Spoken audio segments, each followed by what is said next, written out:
we asked all of you to vote on the 2023 Community Garbage Person of the Year, and 60,000 of you did vote. Jesus, and here are your top 5. Looking back at the entire year, at number 5 with 2% of the vote, you have George Santos for lying and stealing his way out of Congress, and now apparently pulling in bank on Cameo. Number 4, 3% of the vote, you have Elon Musk for working hard to make Twitter even more garbage. Thought he would have done better. Number 3 with 5% of the vote, you have the House GOP for their Speaker of the House chaos. The runner-up with 6% of the vote is the entire right wing for boycotting everything from Barbie to Bud Light and Target and Disney, and I don't know what else do they hate, lots of stuff. But this is not even close. Your 2023 Community Garbage Person of the Year with 83% of the vote is Donald Trump for his indictments, dictator threats, the vermin stuff, his Nazi language, poisoning the blood of the nation, and all of that junk. It was not close, Brett, but thank you to everybody who voted. What do you make of this list? A lot of those were my runners up. But I was like, what was your number 2? My number 2 was gonna be Marjorie Taylor Greene, but she's, I like that Lauren Boebert is such pissy garbage that she like cut and run to another district. And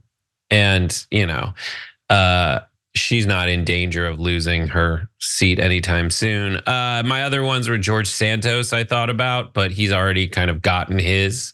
He's not in the middle of it, but yeah, that was my runner up.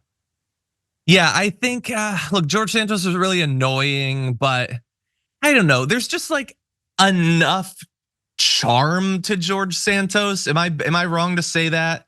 That like it's hard to get as down, especially when like he tells these insane lies, horrible lies.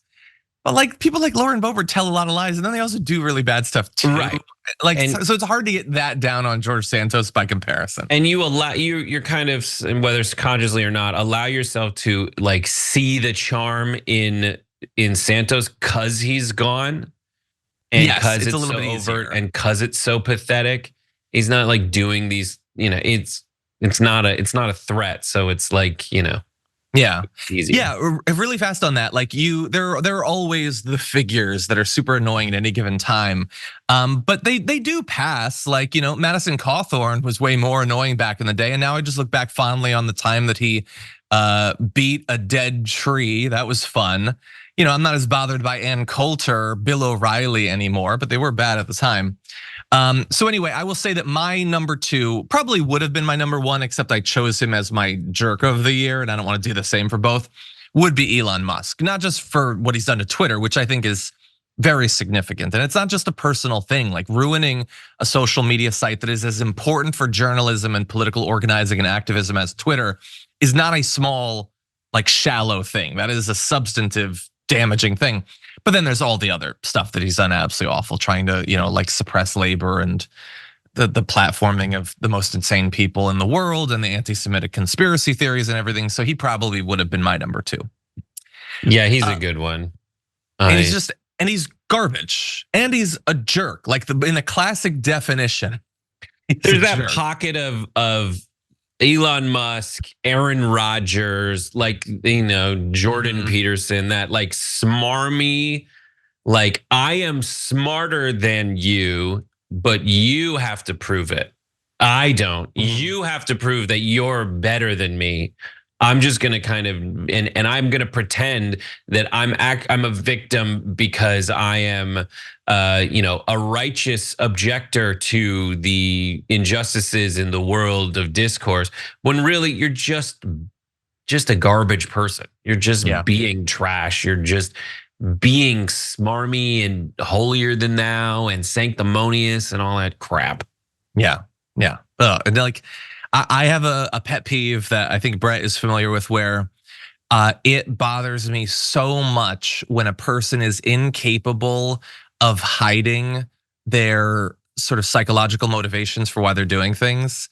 Like their desperation seeps through the pores of what they're doing, and it revolts me. Like it's the closest I feel to what I think Agent Smith feels when he smells humanity in the Matrix. It's like, I am grossed out by this species thanks to how desperate and cringy you're being right now. And by the way, my closing comments on this is obviously some of the stuff that we're talking about is serious. I will remind everyone, we do not simply list like those who killed the most people. That's not the tone of this. I mean, I would yes, Hamas is worse than George Santos. I am not doubting that, but it's a different category, okay? Just in case anyone misunderstands. Not if you read some of the comments.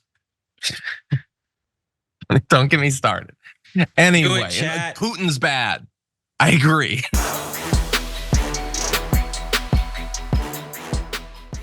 Check out the Damage Report podcast each day, wherever you get your podcasts, whether Pocket Casts or Stitcher or iTunes. You can join me as I give you the news and stories you want, with a range of co-hosts and interview guests jumping in on the fun each day. Again, that's the Damage Report, wherever you get your podcasts. And if you get them at iTunes, don't forget to rate and review. Sometimes I'll read them live on the show.